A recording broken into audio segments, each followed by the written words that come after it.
Hey guys, alright, today we are going to watch a short one. This is the 100 greatest generals in history, according to how many battles they have won on Wikipedia. This is by Kotaro? I think that's the name of the YouTube channel. The link to them is going to be down in the description below, as I always do. I can't speak, as I always do.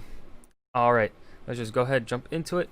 I'm not sure exactly what I'm going to comment on. Probably just whatever stuff goes off the top of my head. I think it'll be interesting to see, actually, who has won the most.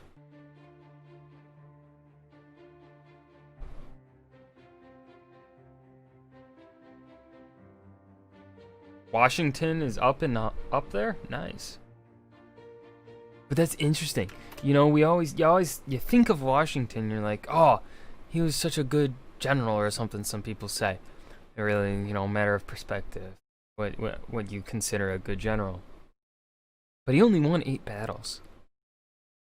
That's crazy. Only 8, but it's still enough to put him up there in 100. General Sherman, and then Scipio Africanus, pretty much saved Rome from Hannibal by going off the long way and doing what he did. And he's tied with the amount of battles won as General Sherman, Erwin Rommel, and George Washington. It's crazy. Thomas Fairfax. Gustav, okay. And it's funny. I did a tier list before where I had Simon Bolivar on the list. I don't know if Scipio Africanus was on the list, but I'm going to say it now. If they had been on the list together, Simon Bolivar was a lower tier general, I believe I put him down at. But Scipio Africanus, I probably would have put at A or S tier. And I still would, mainly because, well, Simon Bolivar, I don't think he's really had too much of a lasting impact on the wider world outside of Latin America. But Scipio Africanus, on the other hand, has had a much greater influence. Somewhat, influence is subjective sometimes.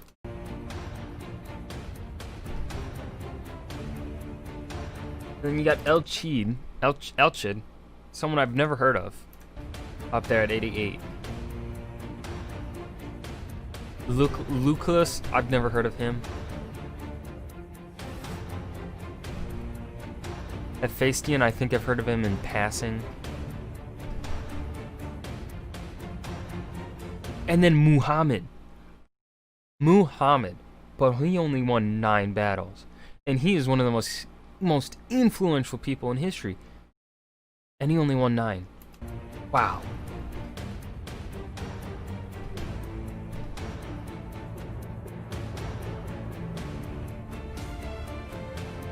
I hope this song isn't copyright.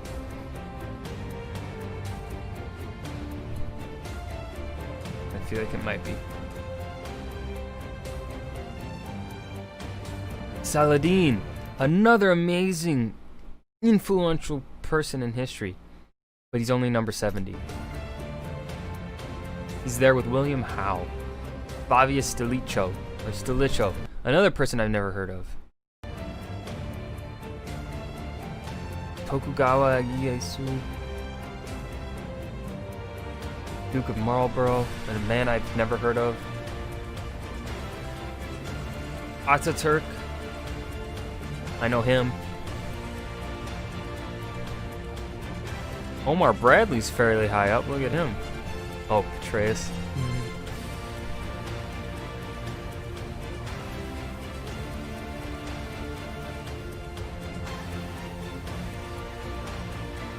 Eisenhower's 53.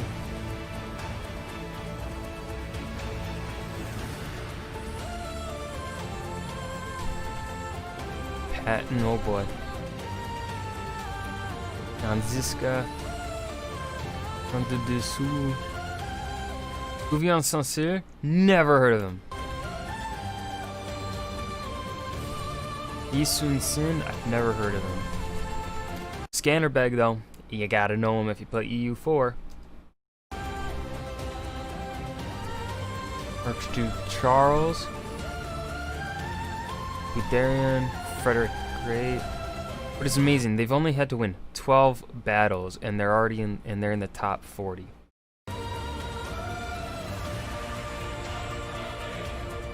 Like, when you think of these great generals, you think of countless battles won.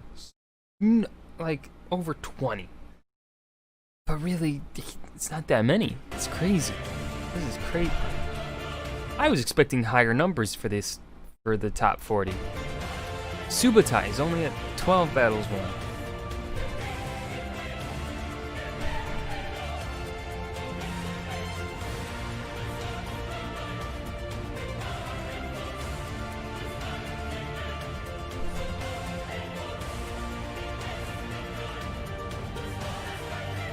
It's amazing though, the amount of French generals that are up in here.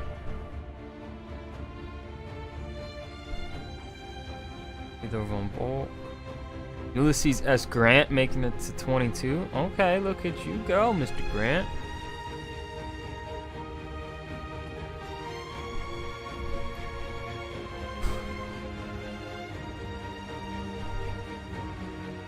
An Australian making it into the top 17. All right. And then you look at this. You got Douglas MacArthur right next to Hannibal with the same amount of battles won. What? I'm curious who's going to be number one. We haven't seen Caesar yet. I think it's going to be Caesar in the top 10. Chow Chow. I feel like we have to see some more Chinese generals up here. Oda Nobunaga. Okay, yeah, there he is. Got a Shingen. Oh my god, I completely forgot about Alexander. And he's only 5th place. Wait. Oh, is he lining him up? Like, do a reveal? Okay. Guesses who's for number 1. I think number 1. We haven't seen... Have we seen Napoleon? I think Napoleon's gonna be 3rd. Number 1, I think I'm gonna put Caesar. I don't know 2 and 4. Damn it! Khalid ibn al-Walid. Okay, yeah, I've heard of him a little bit. The Duke of Wellington.